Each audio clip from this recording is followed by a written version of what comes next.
Baik, Assalamualaikum warahmatullahi wabarakatuh, mahasiswa tingkat 2 kebidanan. Kita hari ini akan membahas tentang sistematika laporan karya tulis ilmiah, yang seharusnya ini juga tercantum pada buku panduan penulisan karya tulis ilmiah. Ya. Karena Anda tingkat 2, sepertinya belum dapat, nanti dapatnya pada saat Anda menyusun karya tulis, mungkin sekitar semester 5. Oke.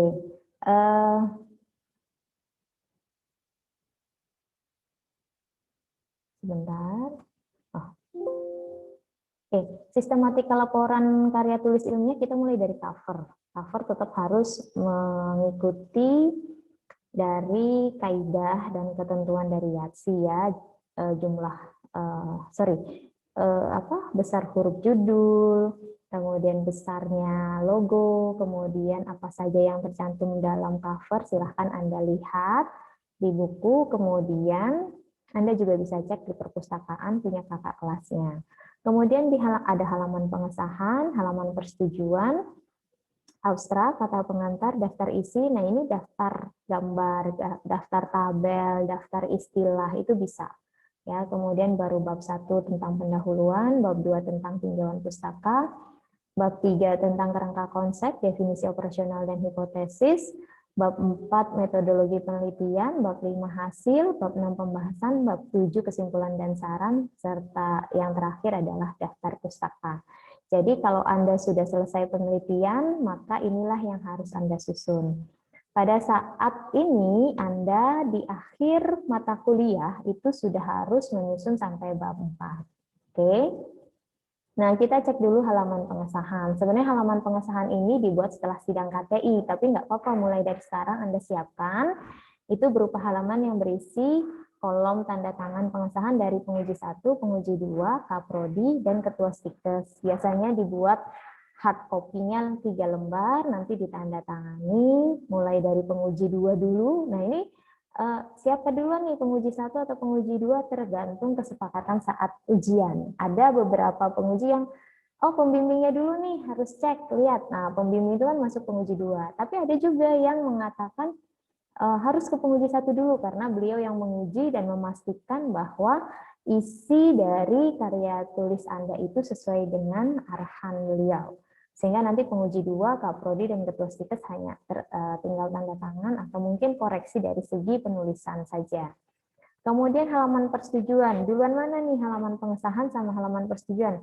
Duluan halaman persetujuan. Tapi kenapa kok saya sebutkan dulu halaman pengesahan? Ini urutan, ya, urutan laporan. Tapi kalau mau sidang itu harusnya lembar persetujuan dulu.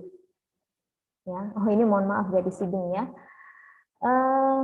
Jadi ketika kita sudah buat laporan penelitian dan itu sudah cocok untuk sesuai untuk disidangkan, itu masuknya ke lembar persetujuan. Nah, kalau sudah sah, itu baru sudah sah jadi ahli madya kebidanan, maka baru masukkan lembar pengesahan itu ya. Jadi tetap masuk dua-duanya, ada lembar pengesahan, ada lembar persetujuan.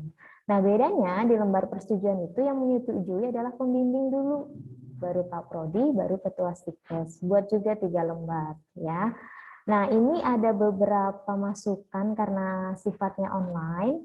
Itu bisa saja sih dibuat 1 lembar, namun di scan ya, nanti dikirimkan ke dosen pembimbingnya sama pengujinya. Tapi ya kalau buat jaga-jaga bikin aja 3 lembar supaya nanti ketika saat Anda masuk ke perpustakaan Anda sudah punya cadangan, gitu ya. Kemudian abstrak. Abstrak itu berisi ringkasan laporan KTI ya. Teknik penulisannya mengikuti metode IMRAT, I-nya introduction atau pendahuluan, M-nya metode penelitian, result itu adalah hasil, dan D-nya diskusi. Ya, A-nya apa Bu? A-nya tidak ada singkatan, kadang juga dimasukkan sebagai analisis, tapi harusnya analisis itu masuk di result ya.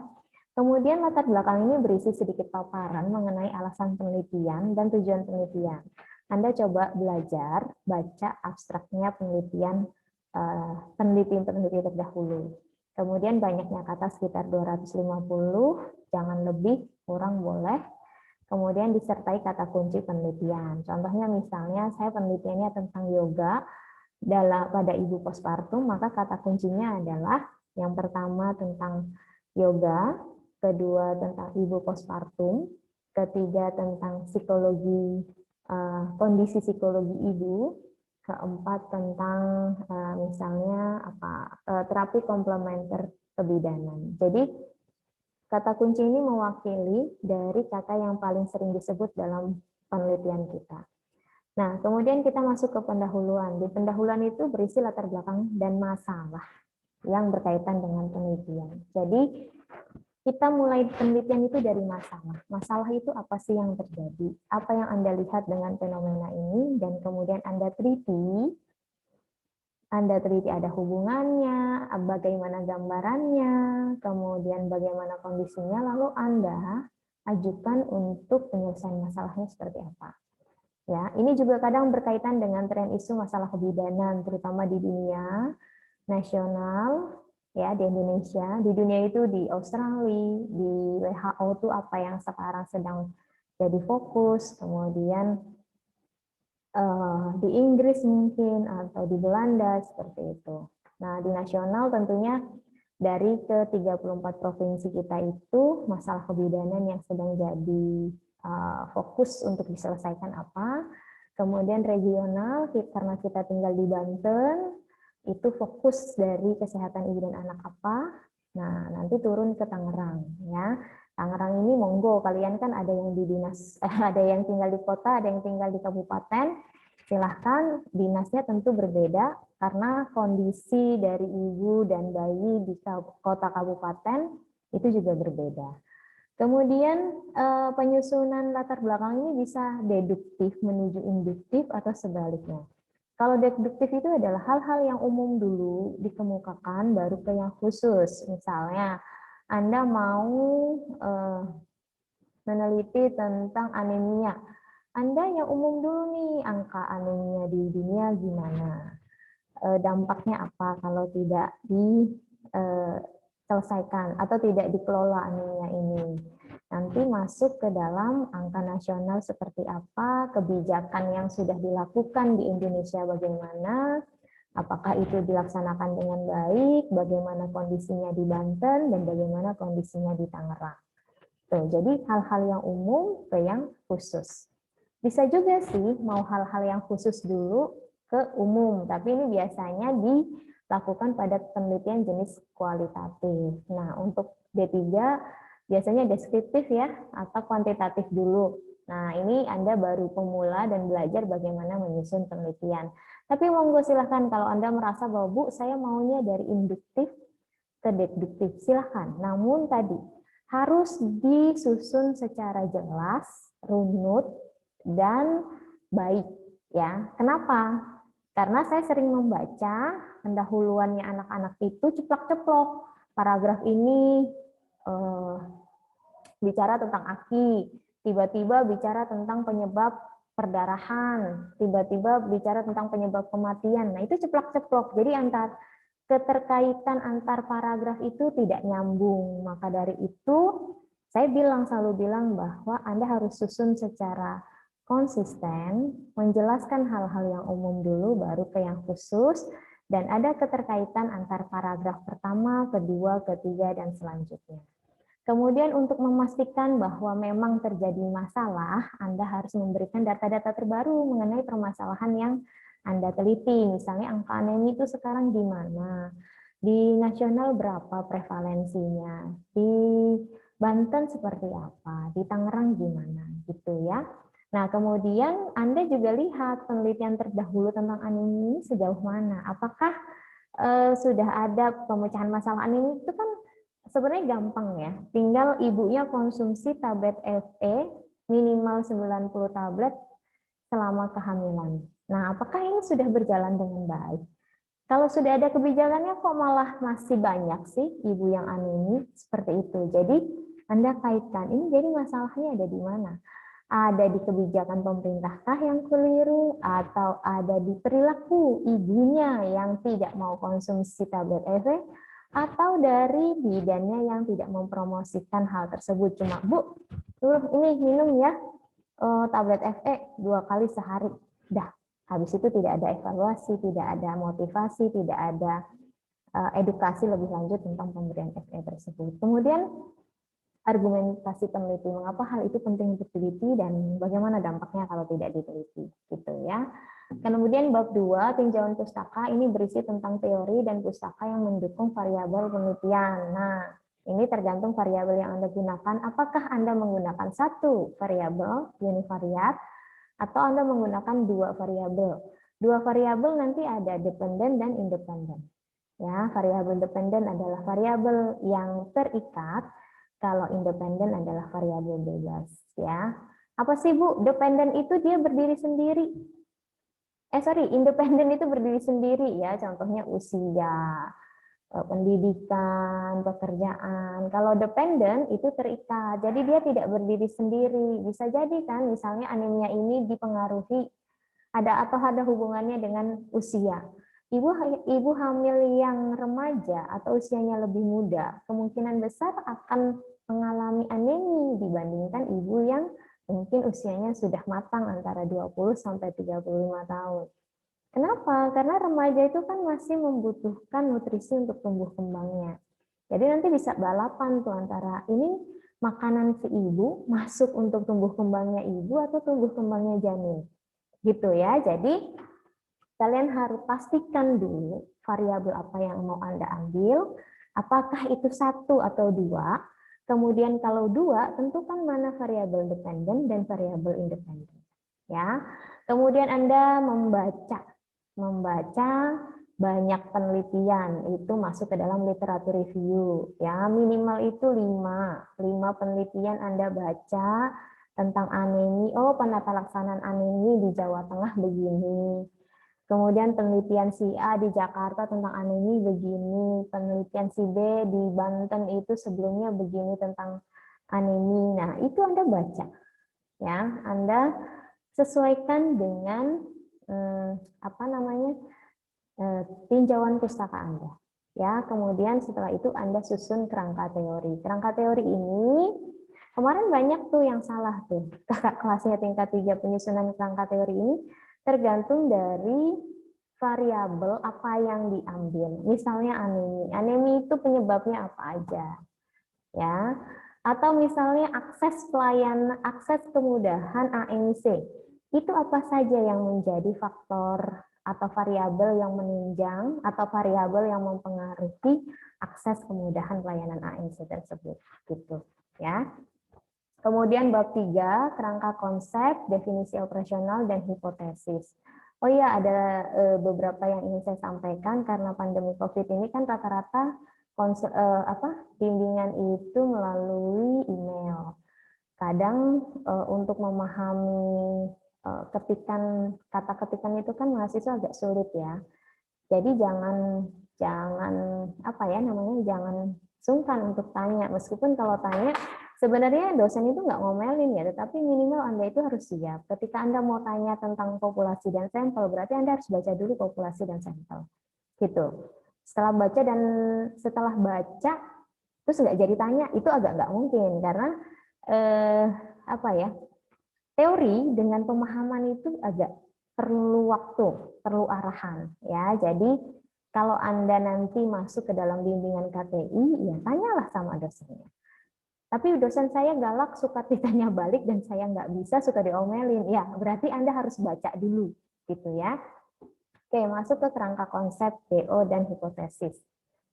Kerangka konsep itu menjelaskan alur konsep berpikir hubungan variabel yang Anda akan teliti. Kalau variabel 1, kotaknya cuma 1. Ya, kalau variabel 2 berarti kotaknya ada 2, kemudian Anda tanda panahnya. Nah, ketika saya ngomong begini kan kalian belum kebayang, ya enggak? Kotaknya kayak gimana, variabelnya apa. Nah, itu yang harus Anda lihat dulu di contoh kakak kelas. Ya. Karena kalau ngomongin kerangka konsep sendiri harusnya ada di subbab di kerangka konsep sendiri. Karena kalau saya kan hari ini ngebahas tentang bagaimana cara menampilkan sistematika laporan karya tulis ilmiah.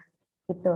Nah, kalau Anda nggak ngerti, Anda cek di karya tulis kakaknya. Kemudian kalau sudah cek masih nggak ngerti, Anda tanya ke saya. Ya, tapi saya nggak mau Anda tanya dengan gelas kosong. Ya, jadi kalau Anda punya gelas, itu isi dulu sedikit, nanti saya tambahin isinya, gitu ya. Kemudian definisi operasional. Ini merupakan pengertian dari setiap variabel yang akan diteliti. Jadi kalau variabel Anda satu, ya nanti misalnya anemia kehamilan. Anemia kehamilan ini apa sih?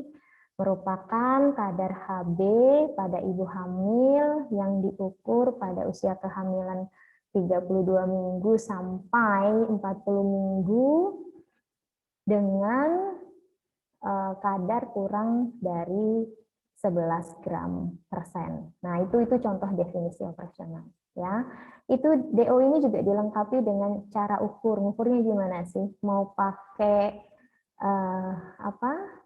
HB meter yang instan kayak Nesco gitu, atau mau pakai HB yang ukur di lab? Itu tentu beda ya. Kemudian alat ukurnya apa? Ya, itu sama ya. Misalnya HB meter instan yang seperti Nesco ya.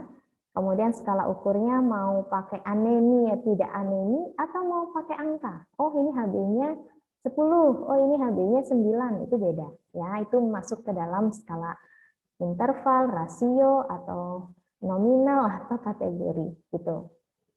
Kemudian hipotesis. Di laporan penelitian Anda harus masukin hipotesis atau yang namanya adalah dugaan atau jawaban sementara. Ya, ini kalau Anda pakai dua variabel. Kalau pakai satu variabel tidak ada hipotesis, ya.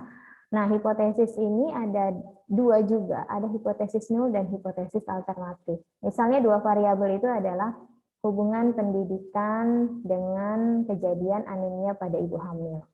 Hipotesis nol itu tidak ada hubungan antara pendidikan dengan anemia ke ibu hamil. Tapi kalau hipotesis alternatif ada hubungan antara pendidikan terhadap kejadian anemia pada ibu hamil. Gitu ya. Nah, lanjut bab 4 metodologi penelitian. Ini berisi tentang desain penelitian apa yang akan Anda lakukan. Ini tentunya menyesuaikan tujuan penelitian. Tapi kalau D3 tadi biasanya arah deskriptif hanya menjelaskan, menggambarkan, mengetahui distribusi frekuensi. Nah, ini tergantung tujuan penelitian Anda. Anda juga harus menjelaskan tentang lokasi penelitian di mana dan waktunya kapan, ya. Menjelaskan jumlah populasi, sampel, dan gimana cara pengambilan sampel. Bu, populasi saya adalah ibu hamil seluruh kota Tangerang. Nah, itu Anda harus tahu. Ibu hamil kota Tangerang itu berapa jumlahnya? Atau Anda harus searching literatur dulu, misalnya profil kesehatan Dinas Kesehatan Kota Tangerang. Ya, apakah jumlahnya itu mau setahun?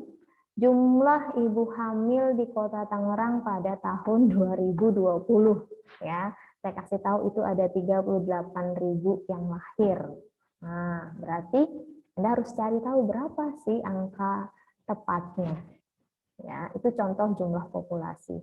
Tapi bisa aja sih populasi ini, Bu, saya nggak mau kebanyakan. Saya mau lihat jumlah populasi ibu hamil di puskesmas Google 3 bulan terakhir. 3 bulan terakhir itu kan berarti sekarang Juni. Berarti kamu ambil Mei, April, sama Maret. Nah, itu kamu perlu ke puskesmas Google. Kamu cek, Maret itu ada berapa ibu hamil, April berapa ibu hamil, Mei ada berapa ibu hamil, Anda jumlah. Itu jumlah populasi bisa. Nanti sampel bisa diambil dengan rumus, ya, pakai rumus Solvin boleh, atau rumus tergantung tujuan penelitian, ya, kemarin ada estimasi atau mau uji hipotesis. Nah, habis itu kita mau jelaskan gimana teknik pengambilan sampelnya, apakah insidental, paling yang gampang itu yang sering dilakukan oleh anak D3 ya insidental ya, atau simple random berarti Anda harus punya daftar nama ibu hamil di bulan tadi ya, karena saya contohnya 3 bulan terakhir, di bulan Maret, April, sama Mei. Gitu. Kemudian instrumen penelitian, mau pakai kuesioner, itu harus dicek validitasnya dan reliabilitasnya. Kalau mau pakai lembar observasi atau lembar checklist, itu harus dipastikan sesuai dengan variabel yang Anda akan ukur. Kemudian harus ada alur penelitian, tahap pengumpulan data, analisis data, dan etika penelitian. Ya. Kemudian masuk ke bab 5 adalah hasil penelitian berisi tentang distribusi frekuensi kalau dia univariat dari variabel yang Anda ukur, kemudian ada analisis bivariat kalau mau cari hubungan antara dua variabel. Selanjutnya bab 6 hasil penelitian bab 6 itu pembahasan ya. Nanti saya rubah PPT-nya.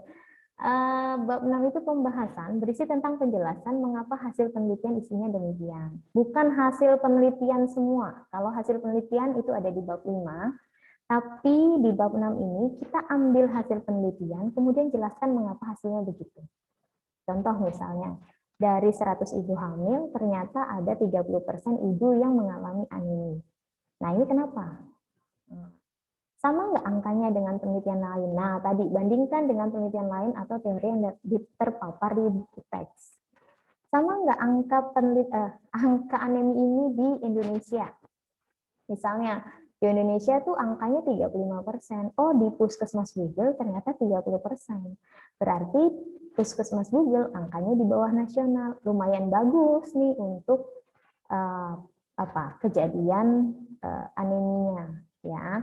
Kemudian berikan argumentasi peneliti, tapi tetap masih banyak kan, itu artinya dari 100 ada 30 orang yang anemia. Berarti ini Puskesmas Google perlu melakukan tindakan-tindakan untuk mengatasi dan mengelola anemia pada ibu hamil. Gitu. Jadi itu banyak sekali penjelasan-penjelasan. Jadi bukan hanya berdasarkan hasil penelitian, didapatkan hasil begini-begini, hal ini senada dengan tinjauan pustaka pada buku Noto Atmojo yang begini-begini enggak. Ya, pembahasan itu mencerminkan kecendekiaan Anda dalam membahas variabel yang Anda amati di lapangan. Gitu. Kemudian terakhir, bab 7, kesimpulan dan saran. Kesimpulan itu adalah jawaban dari tujuan penelitian. Kalau tujuan penelitian ada 1, kesimpulannya 1. Kalau tujuan ada 4, kesimpulannya ada 4. Ya, saran itu berisi tentang aplikasi terbaik. Jadi bukan Indonesia Raya. Yang sering saya temui adalah Indonesia Raya, institusi pendidikan harus memberikan ini, itu, segala macam. Tidak. Tapi Anda lihat, oh, hasil penelitian saya tuh ada 30% ibu hamil yang anemia. Berarti institusi pendidikan tuh harus ngapain? Dia harus ngajarin mahasiswanya supaya dia nanti bisa mengatasi dan mengelola anemia ibu hamil di lapangan. Itu satu. Yang kedua, institusi pelayanan harus ngapain? Membuat aplikasi atau inovasi terbaru untuk mengatasi anemia ini. Contoh misalnya yang sudah ada itu kan 90 yang diwajibkan oleh Puskesmas itu masuk dalam 10T itu adalah tablet zat besi. Ini kalau ibunya semua masuk ke Puskesmas kemudian ada 30 orang dari 100 yang anemia, berarti dia konsumsi zat besinya kurang baik. Ini harus diapain? Nah, berarti harus ada inovasi. Entah itu evaluasi terukur, continuity of care, atau asuhan yang berkelanjutan. Jadi tidak hanya ibunya datang ke puskesmas saja, tapi ditanya di telepon, Bu, zat besinya dimakan atau tidak? Oh enggak, Bu. Nah kalau enggak berarti harus diapain ya? Diberikan edukasi kah atau apa? Termasuk juga masyarakat harus ditingkatkan kesadarannya. Bagi juga peneliti, apa sih yang harus Anda lakukan? Nih peneliti nih, gue punya hasil penelitian ada 30 ibu hamil nih yang anemia. Anda ngapain? Bisa saja kan peneliti lain mengembangkan. Oke, zat besi kan banyak kurangnya tuh. Bisa bikin sembelit, bisa bikin mual muntah. Saya mau bikin ini deh, misalnya keripik hati sapi supaya bisa hati sapi ini kan banyak mengandung zat besi, kemudian kalau diolah juga nggak semua orang suka. Sekarang saya mau bikin dia sebagai keripik. Mudah-mudahan itu bisa meningkatkan zat besinya ibu hamil. Ya, itu inovasi-inovasi yang bisa dilakukan, yang bisa Anda aplikasikan ya di dalam saran Anda. Oke, mungkin itu dari saya. Terima kasih. Mohon maaf lahir batin. Assalamualaikum warahmatullahi wabarakatuh. Jika ada yang mau ditanyakan, boleh nanti diskusi di WA ataupun di email. Terima kasih. Yuk.